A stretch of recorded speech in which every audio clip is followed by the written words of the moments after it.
Alrighty, boys and girls, welcome back to another episode on Cut Rate History, where we're doing a series on American history. Today we're going to do a little bit of a shorter video. Lately in this series, we've been doing pretty broad overviews. This is going to stay the same. We're going to talk about American foreign policy after the Civil War. We're going to talk about the Spanish War, but we're not going to go into great detail just yet. I want to save that for when we finish our series on American history, and I want to go back and do like an intricate vignette on the Spanish American War. For now, we're going to keep it fairly topical and moving forward. Just wanted to give you guys a heads up as we do that. Otherwise, let's get after it. So, a lot happens with Asian immigration. We talked about that in our last episode. Um, with the reaching of the West Coast, Asia's markets are much more easily accessible to the United States because now we have ports in places like California, which are much closer. And it turns out that everybody meaning a lot of European nations, come very quickly to the realization that China has an absolutely massive market and there's a lot of money to be made there. Even this early on, and we're talking, late 1800s, China has a massive market for mass produced goods. And now this is a little bit backwards from how we're thinking about it today. Today, China makes most of our stuff in general. Pick up a thing in your house, 9 times out of 10 on the bottom, it's going to say made in China. At this point in history, it's the exact opposite. We're not looking to buy goods in China, we are looking to sell goods in China. So at this time, arguably, Britain is probably the most industrialized nation in the world, and they have the most industry. However, the U.S. is not far behind. Our industrial revolution is very much kicked off. We have a massive amount of factories and manufacturing capability. And as Reconstruction continues and even fails, that does not stop the industrial revolution from further taking hold in the United States. It does not stop more and more factories from being built. If anything, it facilitates it even more. And remember, we have the expansion of the railroad trade and the mining trade and the ranching trade. And all of these trades need manufactured stuff. So we are ramping up manufacturing. And now, with the advent of the Chinese market, we can sell even more stuff. So we're going to ramp up even more to sell more stuff. And everybody's, again, everybody meaning Western Europe, is seeing kind of these same things in the Chinese market, and it's going to lead to some controversy. A lot of Western countries are debating and bickering over trade rights with China. Initially, there was this open door policy with China where they would trade with anybody, and then they feel they're being taken advantage of, and there's a rebellion. It's called the Boxer Rebellion. It's this group, the Society of Harmonious Fists. They are nicknamed the Boxers by the Western powers. And these Boxers, they decide they've had enough of Western influence. They don't like that they feel they're being taken advantage of. They feel like they are being forced to interact with these Western values, and they're not too keen on it. So, with the support of a couple of factions of Chinese soldiers, they attack a couple of foreign embassies. Now, at this point in time, China is not hugely united. Um, their last dynasty is coming to an end, and they are about to enter what what we call now the warlord period. There is no centralized national government. There are a couple of dozen warlords who stake claim to areas in China and who have soldiers who are loyal to them. And some of these armies are large and some of them aren't. And they are going to clash and fight up through World War One and into World War Two.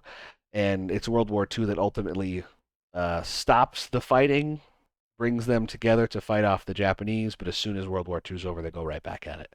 So this is a very discombobulated time in Chinese history. So keep that in mind. It's not like the Chinese government is attacking Western European and the American governments.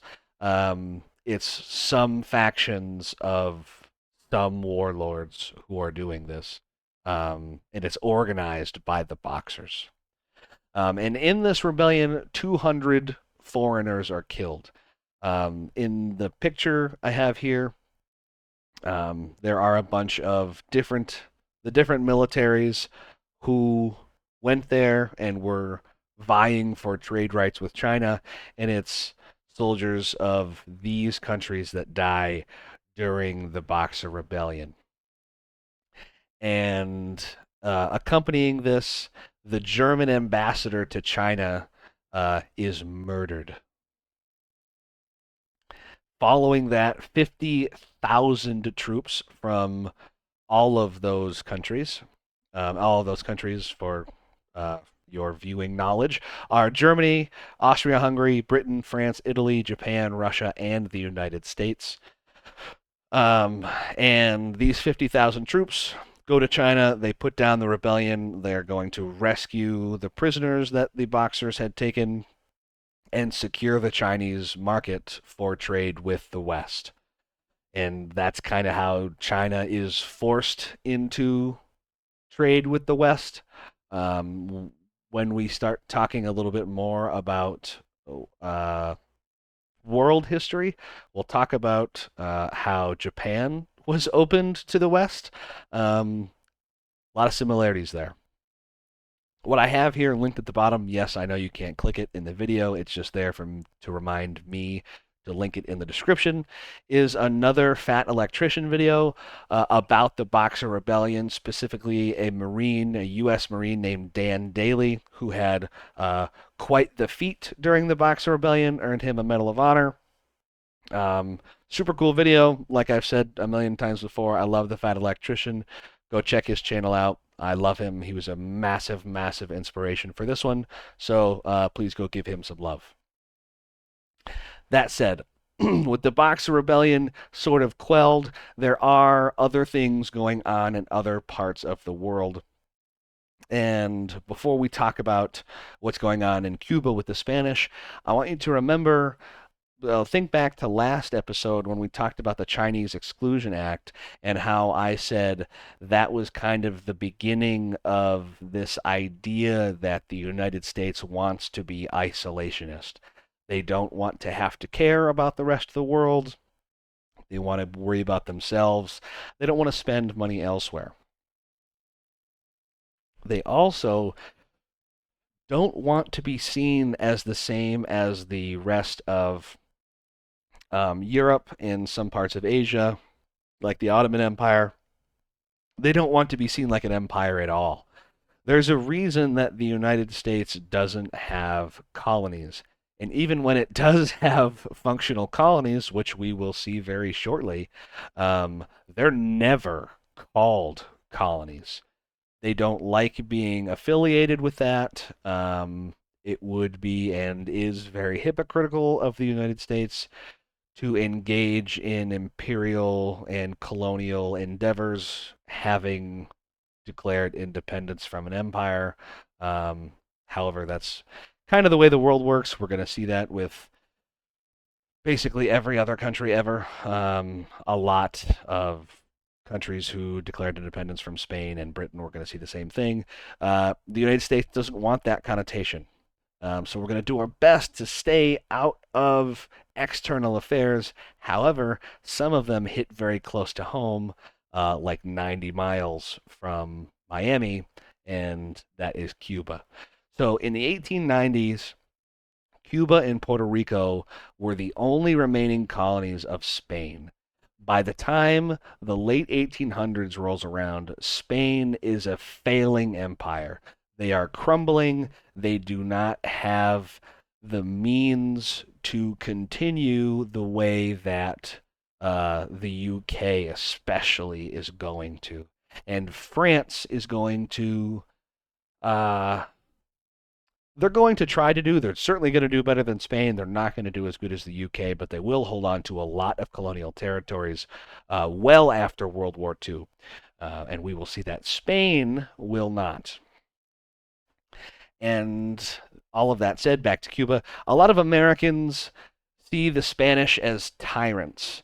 They Americans see a lot of themselves in Cuba. Um, the same way that Americans saw themselves in a lot of like the French Revolution after our American Revolution. We see Cuba sort of as this like little brother that needs help. Um, and we want to save them from this tyrannical Spanish colonial rule and this mismanagement and the anarchy that's down there. And all of those very nice moral things. In addition, the U.S.'s economy depended, especially in the South, a lot on the sugarcane plantations that were in Cuba. Um, so there's like a lot of these nice moral things on top. However, money is at the bottom, at the root, kind of like it always is. The Cuban Rebellion. Oh, geez, that's a terrible photo. I'm sorry how compressed that got. I'll fix it. I'm sorry. Anyways, 1868 is like the first Cuban rebellion. They declare independence. They wage war on the Spanish for a decade. And in 1878, the rebellion fails, and they live in this like failed, quasi taken back over by the Spanish state for, a decade and a half ish. And in 1895, they restart the rebellion, and this time it's successful. And they take over like half of the island, the eastern part of the island, they take over. Um, the Spanish very much still have control of the western part of the island, and they begin to put Cubans in what today we would call concentration camps. Um, they're not quite POW camps because they're civilians, and they're terrible conditions. It's every connotation you would normally have with a concentration camp.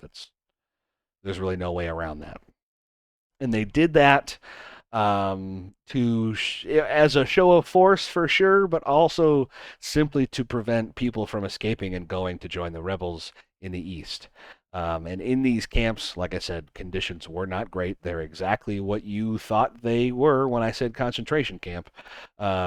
Disease, starvation, overwork. That's par for the course in something like this. Um, Yeah, that picture is terrible. That was supposed to be Teddy Roosevelt and the Rough Riders, but you can't tell, and basically neither can I. We'll talk about him briefly in a second, and then more when we do that vignette when we come back. American involvement begins with the USS Maine. So there are a non-trivial amount of Americans in Cuba at this point in time.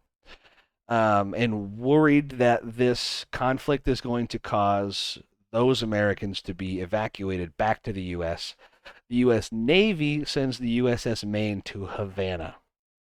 There is a harbor in Havana, and the Maine is sitting in it, waiting for orders, waiting for these Americans that may or may not need to be evacuated. And it blows up. And truthfully, to this day, nobody knows how it happened definitively. At the time, a lot of Americans believed it was an act of Spanish sabotage. Whether or not that's true is to be debated. I'm going to talk about that in a second. However, there was also kind of a non-trivial amount of American propaganda that absolutely made it seem that way, whether or not that it was. Now, what it probably, the most probable explanation was that the USS Maine had a magazine on it. And if you're not aware what a magazine is on a ship, it's where they store all the munitions, all the gunpowder, all the shells, all the everything. All of the explosive stuff is stored in one place. And it was probably improper storage or a mistake that led to the Maine's explosion. However, the Americans don't see it that way, and won't for a very long time, and arguably not even today. In response to the explosion of the USS Maine, the United States declares war on Cuba. Um, and, well, I'm getting ahead of myself. The immediate response to the USS Maine was the U.S. declaring Cuba an independent nation and then demanding that Spain withdraws from the island as a whole. And it's that causes Spain to declare war on the U.S. and then the U.S. to declare war on Spain. Um, the battle cry, if you've ever seen, there's a lot of movies that do it. There's a memes in the historical sphere if you're there. Remember the Maine. There's actually an odd amount of references to that in the TV show Archer. Remember the Maine is a battle cry during the Spanish American War, kind of the same way Remember the Alamo was during the Mexican American War, or excuse me, the Texan Mexican War, the war for Texan independence. So Remember the Maine, that's where this comes from. The fighting in Cuba, here's a much better picture of Teddy Roosevelt and his Rough Riders. It was pretty quick. The U.S. had a bunch of very fast and decisive victories on the island. Teddy Roosevelt and his Rough Riders, this is where they come from. This is where, they storm the hill. And just to do a very, very, very quick vignette on Teddy Roosevelt and the Rough Riders, they weren't classically trained soldiers. They were like the original eggheads, like the original best and brightest, if you're familiar with that term from the Cold War. This is kind of the same thing here. It's a bunch of Ivy League rich guys who got, military appointments because of their last name and how much money they had, and rode around doing stuff that Teddy Roosevelt thought was cool until they were actually called upon for the Spanish American War. And it was actually pretty cool that a lot of these guys were from a lot of money. One of the guys was the heir to like the Tiffany fortune, if you're familiar with like what that is, the department store that it was, the absolute hold that Tiffany had on American culture for a long time. They have their own color, Tiffany blue. That's where that comes from. One of those guys was the heir to that fortune and had his father buy the Rough Riders two Colt potato digger machine guns, and they were used during the Spanish American War. So pretty cool. Other than that, the American Navy does exceptionally well. They sank every single vessel that the Spanish had, and they did it in some ridiculous amount of time.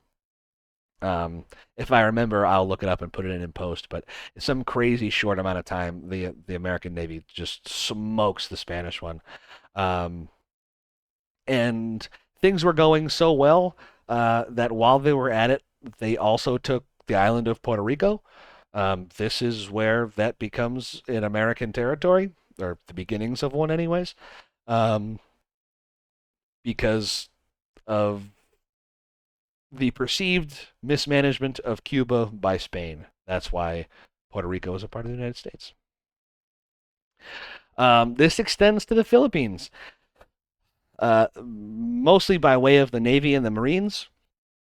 Um, the Spanish had a fleet based in the Philippines, and the Americans didn't want that fleet to sail east and attack the U.S. So to stop that, the Americans invade the Philippines. On the way, again, just because this was a place that Spain had held and were at war, on the way to the Philippines, the Americans seized the island of Guam. Um, with Guam captured, they make their way to the Philippines. And there is a couple of different rebel groups who have already been fighting against Spanish rule for a while. So the Americans link up with them and then seize the capital of Manila, and that basically ends the conflict right there. Um, like I said before, this is a pretty vast simplification of what was going on, but this is the highlights. The top points here. Um, Spain's crumbling empire was very evident and visible during the Spanish-American War. Um, the United States did not have what we would call today like a very professional army, and not in the sense of like um, regulations and like fanciness, the kind of way that you think of the UK. Professional in that guys who were soldiers for a living. We didn't have a huge standing army, and that's going to become very evident as we talk about World War One. However, it just goes to show how ill prepared and how kind of lax and behind the Spanish Empire had come. And this leads to a debate over the Philippines because remember, the United States does not want to be seen as a colonial power. The United States is not an empire. The American empire does not exist. There is no war in Ba Sing Se. Um, so there's a debate over whether or not the U.S. should annex the Philippines, and there are arguments both ways. The no's are shorter. I'm going to start with them. I already kind of talked about these already. Imperialism violates American principles, regardless of the fact that we just took over Guam, Cuba, and Puerto Rico. The Philippines, they're seen as bigger, more substantial. They're seen as like a bigger deal. Right, wrong, or indifferent, that's how it's perceived at the time. And the United States doesn't want that connotation with them. And the other no is labor in the Philippines is pretty cheap at this point in time. Not unlike now, not unlike China right now. Um, they thought that if we took over that area, a bunch of American manufacturing would move there to exploit the cheap Filipino labor, which is absolutely true. That's what would happen, and it would drive down American wages. So a lot of Americans didn't want that. However, there were more pros. I'm going to start with the bottom one because it's the most controversial. Um, a lot of people in the U.S. at the time thought that the United States had a duty to help less civilized peoples. This is also the train of thought that led to everything that happened between the Americans and the Indians, the Native Americans. It's this idea that we have this duty to help them because they can't help themselves. I'm not saying that's true. It's not true. It's not what I'm saying. I'm saying this is the idea at the time.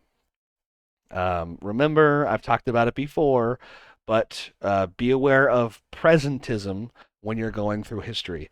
The idea that you are applying modern day morals to people who are not modern day people. Um, just keep in mind, it was a different time. I'm not saying this is what is to be thought today. I'm just saying this is what was thought at the time. So that out of the way. The other ones, the U.S. Navy wanted another naval base in the Pacific. Remember, we don't really have a really strong uh, Asian ally at this time. We have no military friends in Asia, kind of the way that we have for a really long time. We'll see that it does become the Philippines and then China. And then after China turns communist, we need another friend in Asia, another ally in Asia, and that turns into Japan, and that's kind of where we are today. But we don't have that at this time, so we're looking for that, and maybe the Philippines could provide that. It would provide another stopover on travels to China. Remember, we are just opening up that new market, having another port near there where you could stop, trade, unload, rest, things like that, would be very convenient. And it would provide a non trivial market for more trade with the US. If we're already going over there to trade with China, we might as well be able to trade with the Philippines as well. So, arguments yes and no, both ways. Um, and we will see what happens in the peace treaty. So, the peace treaty between the U.S. and Spain, and then also Cuba and Spain. Cuba gets its independence from Spain and has no affiliation with the U.S. They're free, for lack of a better word. There's no colonial ties. The U.S., however, does annex both Guam and Puerto Rico, and still to this day, they are territories of the United States. Um, this is where it happens with the peace treaty of the Spanish American War. And the U.S. pays Spain $20 million for the Philippines, and they become a territory, for lack of a better word, at this very moment in time. But functionally, they are absolutely a colony, regardless of how much the American government would not like to admit so. But for all functional purposes, that's exactly what the Philippines become in terms of uh, U.S. relations. There is another Filipino rebellion because, um, spoiler alert, the Filipinos do not want to be a colony of the United States. They thought the annexation was violent and aggressive and a seizure of land. Um, remember in the beginning it was this: we're going to ally with the rebels to kick out the Spanish, and the Americans just replaced the Spanish with the Americans, and that's not what the Filipinos wanted. And this fighting that is now no longer with the Filipinos, it's against the Filipinos. It's kind of the first time we've seen significant jungle fighting in U.S. history. And the Americans need to adopt some tactics that they had not previously done and also condemned Spain for, like concentration camps. There are absolutely American concentration camps in used by the U.S. We're going to see it again in World War II. Not for nothing, but the idea of concentration camps were invented by the Spanish. Um, that's where that came from. Also, I'm thinking of it right now. Just a fun historical fact, has really no real application here. The city of Venice was built as a giant concentration camp. Um, that's why there are very little roads. Without boats, they couldn't flee. It was a giant prison city. Anyways, sorry, that just popped into my mind. I figured I'd give it to you. Um, Outside of combat, the U.S. is trying to win over the Filipinos by like doing the right thing, the things that if you were a colony, you would at least hope your colonizers would try to do, I suppose. The U.S. tries improving education, and they do. They start building infrastructure, transportation, healthcare. That transportation infrastructure is stuff like bridges, railroads.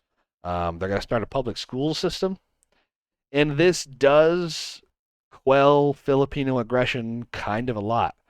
And it works to their advantage to the point where this is working one way and military victories are working another, and then the Americans are able to capture the rebel leader. And with that guy captured, the rest of the rebels and guerrillas surrender, and that puts an end to the conflict. Um, and this is where we're going to end. So this is all ending up early 1900s. So our idea of isolationism is still very much fresh in the mind of Americans. However, that's not going well. We just fought previously an ally of Spain in very much not America, in very much the Caribbean and Southeast Asia. This is not how an isolationist country operates. And we're going to see an overcorrection of that moving forward in the years between the end of the Filipino Rebellion and the start of World War I. There's going to be a massive backlash and overcorrection to what gets called the European War. It's the U.S. really, really trying to stay out of it until their hand kind of gets forced. And we'll talk about that when we talk about World War I. But just know it's all of this foreign policy stuff that's happening that forces an overcorrection and keeps the U.S. out of World War I for a really long time. But that's it. We'll stop there. Thanks for hanging out if you made it to the end of the video. If you did, hopefully you enjoyed it. Please do like, subscribe, share, all that stuff. It does help the channel as much as it hurts me to say those things because it's so cheesy and corny. I apologize, but it really, truly, it does help. Other than that, thanks for coming out. I appreciate you, and I'll catch you in the next one.